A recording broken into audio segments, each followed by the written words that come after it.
दोस्तों, legal and legal में एक बार फिर से आपका स्वागत है।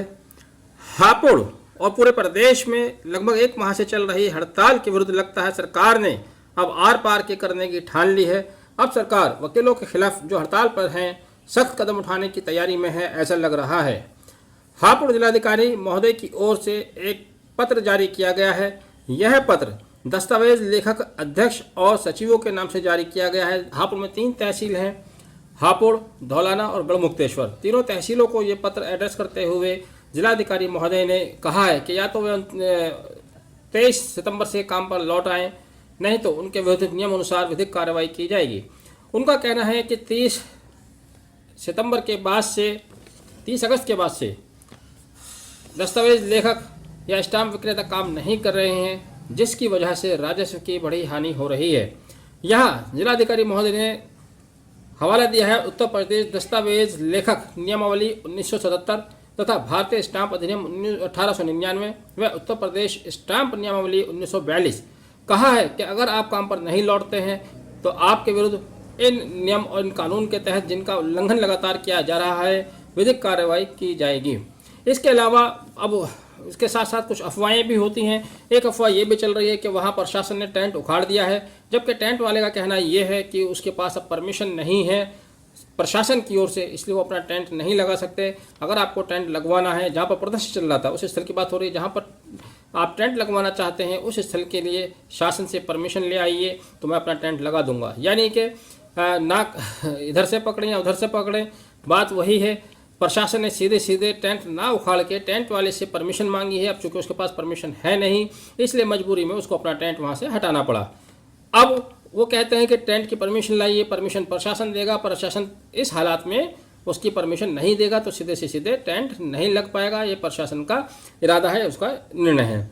दूसरा, यह भी खबर चल रही है कि जिस होटल में लखनऊ या दूसरे शहरों से आकर वकील लोग ठहर रहे थे, उनको भी सरकार ने 12 लाख रुपए का कोई नोटिस जारी किया है। यह भी कन्फर्म नहीं है, लेकिन इस तरह की बातें अब हो रही हैं। अगर सरकार सीधे सीधे टकराव पर उतर आती है तो ये तो समस्या का समाधान कहीं से कहीं भी हो नहीं सकता। समस्या का समाधान मिल बैठकर ही हो सकता था। सरकार की तरफ से प्रयास भी किए गए, अच्छे प्रयास किए गए, लेकिन उसमें कहीं ना कहीं चूक बार काउंसिल उत्तर प्रदेश के चेयरमैन शिव किशोर गौड़ की ही रही। वो जानबूझकर रही, सरकार के इशारे पर रही, या उन्होंने अनजाने में की या क्रेडिट लेने की होड़ में की। क्योंकि एक बड़ी भूल उन्होंने यह की कि जब वह मीटिंग में कहीं जा रहे थे, चाहे वो चीफ जस्टिस महोदय के साथ 4 तारीख की मीटिंग थी या 14 तारीख को प्रशासन के साथ मीटिंग थी, वहाँ हापुड़ बार के अध्यक्ष सेक्रेटरी और मेड बार के अध्यक्ष सेक्रेटरीज को भी ज़रूर साथ ले जाना चाहिए था, या उनसे बात करनी चाहिए थी, या उनको टाइमली अपडेट करना चाहिए था। उनको बिना कॉन्फिडेंस में लिए वहाँ क्या बात हुई क्या नहीं हुई खुद ही निर्णय करके बैठ गए, जिससे वकीलों में रोष उत्पन्न हुआ। बार काउंसिल और वकीलों के बीच में भी एक नाराज़गी पैदा हुई और हड़ताल जो लगभग समाप्ति की ओर थी या उसका कोई हल निकलने वाला था, वो हल निकलने से रह गया। लेकिन अगर सरकार कोई सख्त कदम उठाती है, चूँकि अब 1 महीना हो गया है, कई बार एसोसिएशन ने हड़ताल खोलनी भी शुरू की है। मेरठ बार ने भी 2 दिन के लिए हड़ताल खोल दी थी, दोबारा हड़ताल पर आ गए। कहीं और से भी खबर आ रही है, हापुड़ में से भी खबर आ रही है कि कुछ लोग हड़ताल छोड़कर काम पर आना चाहते हैं।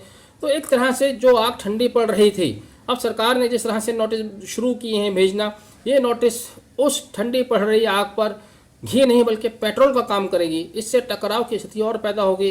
जिस हड़ताल की थोड़ी सी धार कम होती जा रही थी, उसमें तीव्रता लाने का काम ये सरकार की कार्रवाई करेगी। सरकार को अब भी चाहिए, अभी भी चाहिए, बार काउंसिल के चेयरमैन कहीं नहीं गए हैं, ये नहीं कि आपने उनसे क्या बात की क्या नहीं की, उनको क्या नफ़ा नुकसान हुआ, वो अलग चीज़ें हैं। फिर उनके थ्रू और बार एसोसिएशन के अध्यक्ष के थ्रू दोबारा से बात करें और कहीं किसी समाधान पर आएँ ताकि ये हल निकले। बहुत लोग परेशान हैं, मुवक्किल परेशान हैं, सरकार खुद परेशान है और वकील खुद सबसे ज़्यादा परेशान है। इस मसले का हल होना चाहिए, लेकिन टकराव से नहीं, उनकी बातें सुनकर होना चाहिए। कुछ सरकार बातें माने, कुछ वकील भी बातें माने। उम्मीद ये की जाएगी कि वकील भी मानेंगे, लेकिन बात तरीके से होनी चाहिए। फिलहाल की ये स्थिति है। आपने वीडियो आखिर तक देखा, thank you, have a nice day. अफवाहों से ज़रूर बचें, कोई अफवाह ना फैलाएं और ना अफवाहों पर ध्यान दें।